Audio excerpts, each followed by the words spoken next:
Welcome back to the news today. This is the Daily Debate. Since September 11th, the connection between terror and anti-Muslim sentiment has been an issue of discussion. But 11 years later, where does the sentiment stand? Judging by the scene in Germany, it's bad state. The most apparent sign of this was Monday in Germany, where 15,000 people marched through the streets of Dresden in an anti-Islam protest. And the Pegida movement has stepped up its voicing of concerns on Muslim immigration. Germany's justice minister reacted in calling the protest a shame for the country. With me to look at this tonight is Sami Abu Shehadeh, Secretary General of the Ballot Party in Tel Aviv, Jaffa. Good evening. Thank you very much for coming. And also Dr. Martin Sherman, Executive Director of the Israel Institute for Strategic Studies. Good evening. Thank you very much for coming. Good evening to you and the listeners. Before we will start discussing this, let's look at what our viewers had to say about the matter. Good evening, Nuit.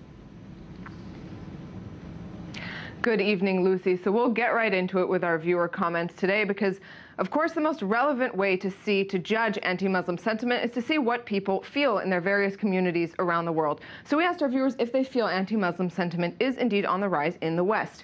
Our poll showed that clearly they do. 74% said yes, 22% said no. People wrote to us from all over the world. I'll just bring a small sampling of that. Let's take a look at David, who wrote to us saying, "No, I find that in America there is greater tolerance and acceptance for Islam than any other religion, race, or creed. Even when there is absolute certainty that a radical Muslim murdered someone in the name of their religion, media outlets call it anything but terrorism." He mentions, though, also, although it looks like the tide may be turning because of the demonstration in Germany yesterday. So that demonstration that you just mentioned, David thinks that's maybe a sign that things are turning for the worst. Craig actually responded to him saying, "You've got to be kidding. America is the central hub of the anti-Muslim movement." So at the very least, the comments show that there's a big discrepancy in how people feel and something is going on. Richie said, "Why won't it rise?" He wrote to us from Nigeria. He said, "Here in Nigeria, Muslims are making life unbearable for anyone and everyone and anyone." He says something rather strong, namely that those countries that find themselves allowing more Muslims into their country is courting trouble. And Berebi wrote to us on our French site saying it's anti-Islamist sentiment more than that. He compares anti-Islamist sentiment versus anti-Muslim sentiment. We had a lot of different comments. Some viewers, one in Morocco, for example, who pointed to anti-Semitism, the rise there. So whether there is actually a rise in anti-Muslim sentiment, maybe it's a kind of rise in intolerance in general in Europe, in the United States. I'll send it back to you for more. Yes, thank you very much for this, Nurit. Let's start understanding what is happening and who is the one to blame for that. Is it the Muslims? Is it the West? Is it the lack of understanding or the lack of, let's say, understanding the culture of these two sides? Maybe all together, Lucy, to be honest. And when you think about this thing, first of all, and most of the people don't know the numbers. When you're talking about human beings in general, 1 out of 6 people all over the world is a Muslim. This means, and if you're taking the whole world, putting it in a blender, 1 out of the 6 people that you're going to pick is going to be a Muslim. Trying to say anything in general about this huge community, 1.5 billion people, will be wrong. And we have Chinese Muslims, and we have Indian Muslims, and we have Arab Muslims, and we have Muslims all over the world. It's a huge community. It's like saying anything about the Christians, by the way. Nobody is trying to say anything big about Christians because everybody knows it's going to be wrong because you can't generalize anything about such a huge community. Surely what's happening of this political unrest in the Middle East and all over the world, by the way, is making a lot of troubles, and there are lots of extreme marginal but very effective on the media of these Muslim people who are coloring Islam in a very wrong way. But this does not say that the religion Islam or the Muslims in general, you can characterize them in this way, because the vast majority, more than 99% of these populations are not involved in all what's happening with violence and terror all over the world. But if we will look at the other side, from another side, most of the people will come and say, or a lot of the people will come and say, but look what is happening in the world. What is happening in the world is demonstrating something else. The terror attacks, all coming from the Muslims. The divisions between the Shiite and the Sunni, and we are seeing this new Sunni extremist jihadism. So it's in one way or another, maybe can explain the fear that the West is experiencing? Well, of course, to ask if Islam is associated with violence is like asking if rainfall is associated with flooding. It clearly is. Everything that my interlocutor said is completely correct and completely irrelevant, because there are probably more Christians in the world than there are Muslims. But if you mention names like London, Madrid, Bali, Bulgaria, New Delhi, New York, Boston, Washington, Sydney, Buenos Aires, Nairobi, Nigeria, Algeria, you won't find any acts of Christian terror there. Now, it's true. It's easy to convince me that only a minority of believers in Islam are involved in terror. But that superstructure of terror couldn't exist unless it had the support, at least tacit support, passive support, of a huge substructure. Now, this is not saying, now what I want to say about is not about the minority of Muslims, but about the majority of Muslims. The very well-known polling company Pew has done a number of surveys across the Muslim world and found really disturbing findings in these surveys. Massive majorities support death for apostasy, in other words, leaving the Muslim religion. They support stoning for adultery. I have the figures here, but I would suggest that for instance, you know what, in Egypt, 82% support stoning for adultery. Almost 80% support amputation for theft. And the death penalty, and over 80% support the death penalty for people who leave the Muslims. So it's true that only a minority are actively involved in the terror acts, but there is no resistance from the massive majority. Why there is no resistance? First of all, there's a huge resistance that the media, they usually are not interested in. Whenever there's a terror act all over the world, you see a huge amount. Let me rephrase. Why there is resistance, but it's not, the voice of it is not loud? Because all these crimes that are done under the name of Islam are much more important for the media to be covered, and all the reactions against these things by a huge amount of Islamic religious figures from all over the world, by the way, that criticize all these acts, and they are against all these acts, and they try to stop all these acts with everything they do. Okay, it's not that helpful to bring them that much to the media, but connecting what's happening to the religion itself is a serious problem. You know? Imagine now the Americans, which the vast majority of them are Christians, totally destroy Iraq, and they killed, by the way, in numbers in the last few years, much more people than all the terror that we are hearing about from the Islam, from the Muslims. Does this make all the Christians terrorists?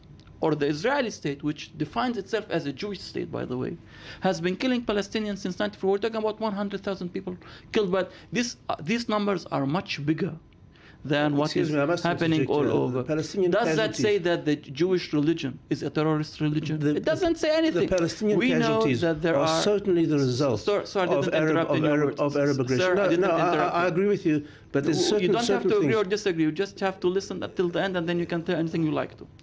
What I was saying, that you can say that in the essence of the religion, that is the religion of such a huge community, there is something that connects it to terror. Otherwise, you can't understand all the Islamic very long history. Till modern democracies, till modern liberal democracies, a lot of researchers are saying that the most tolerant political regime humanity knew was the Islamic regime. How do you explain to people that are coming and telling you that the basis of the religion, the Quran, is a violent religion? I would tell them that they know nothing about Islamic history, and Islam has been for more than 1,400 years, and we know that in its very long history, okay, it was a very tolerant regime. The Islamic Empire controlled big parts of the world, and huge amounts of people were under this Islamic regime. The regime in general, of course it had very bad times, but in general, if you look about the history of Islam, you would see that it was a very tolerant religion. It is still, by the way, with big parts Lucy, of it. I really must interject here. First of all, I must respond to the accusation that Israel has been killing Palestinians. Yes, Israel has been killing Palestinians only because Palestinians tried to kill Israelis. If Palestinians did not try to kill Israelis, then there would be no Palestinian casualties. That's the first thing. Second thing is I must admit that I'm not an expert in Islam. I'm a political scientist. I'm a reasonably well-informed layman. As far as the Quran goes, one of the most important principles that you have to understand is the principle of abrogation.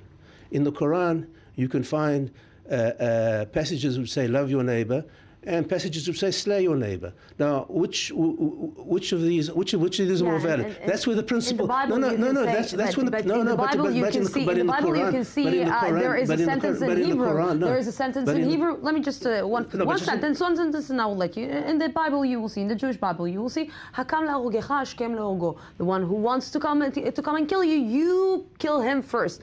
And so, or destroy the Amaleks. I can give you a lot of phrases from the Jewish Bible. I'll say two things about that. The principle of abrogation is crucial for understanding Islam today, because the principle of abrogation means that what came before has been abrogated by what came after. And if you go through the Quran, you will find that the more peaceable portions are at the beginning, when Muhammad was weak, and as he got stronger and stronger and more violent and cut off more heads, the Quran became more aggressive. And the later passages abrogate the previous ones. That's the one thing. As far as the Bible goes, I do not know any part of Jewish politics that is, or put it this way, not an influential part of Jewish politics that takes portions of the Bible about the Amaleks as part of a political program. Let's sit down with Benzi Gopstein, and he will. Exactly what I said. That's exactly what I said. Exactly what I said. Give you a lot of exactly what I said. Because there are always fringes. But let's take the mainstream of Palestinian politics. Excuse me. Not Palestinians. We're talking about Islam. I'm talking now about Hamas. Okay, Hamas, which is the Islamic movement, in their charter and in the hadiths that they quote in their charter, call for the murder, the genocide of all Jews, and as a precondition for redemption. That's part of modern-day active politics. Within the Israeli Jewish polity, there is nothing of that. Can you see politics being mixed up with religion? Because sometimes it seems that it's not working. First of all, this is one of the main issues here, that we are, a lot of people all over the world are involving religion, also in Israel, with religion with politics, like building the Jewish state here in Israel. Still, when we are talking about 1 out of 6 people all over the world, that part of them are Germans and part of them are Americans and part of them don't read Arabic at all, and they don't know what Dr. Sherman has, and he knows much more than what they do about their religion. I don't think that he knows anything about Islam, by the way. And all these people, you can't generalize anything. Now, I am seeing a very serious attack lately on Islam and the Muslim community. I'm thinking that without reading the real political origins of this problem, we'll have no solution. But as a Muslim, when I am seeing these things, as a Muslim, I'm saying, for heaven's sakes, this is not Islam. Yeah, this is not my religion. This is not what I was growing up. This is what the vast majority of Muslims say. But I don't see people going out to the streets and yelling this and saying enough to the killing, enough of you presenting presenting a bad image on Islam. And this is what is making us look really bad. But they believe it, and that's what the polls say. But if you really want a laboratory experiment, almost an experiment in laboratory conditions, take the Indian subcontinent, which after the British rule split into 3 parts. 2 Muslim parts, West Pakistan and East Pakistan, which later became Bangladesh, and India. Look what's happening. India today is becoming a modern industrial power. Pakistan is sinking into failed state status. The same thing more or less happening with Bangladesh, who are Muslim majority countries. And when I say Muslim majority countries, all the Hindus have been expelled. I just want to give all him the Hindus one have been more expelled. sentence. I just want to get, because I have only 1 minute and I want to be fair. The Muslim population in India is the second biggest population in the world. Okay, one more minute we have left. You just last statement. I'm totally convinced as a historian who really read a little bit about the history of Islam, not coming from a political science that never read anything about anything, that the Islamic these personal attacks. I was his student, by the way. I was a student at Tel Aviv University, and I heard very racist things about the Palestinians from him, by the way. Now, we won't talk about Islam and violence. You have 20 seconds, and I have to tell you goodbye. Anything essential. I don't think that there's anything essential that connects between this huge and very important historical religion and all the terrorism going on. Thank you very much, gentlemen, for coming. Lucy. There's a student and a professor. Meeting up again. We're going out. Do that.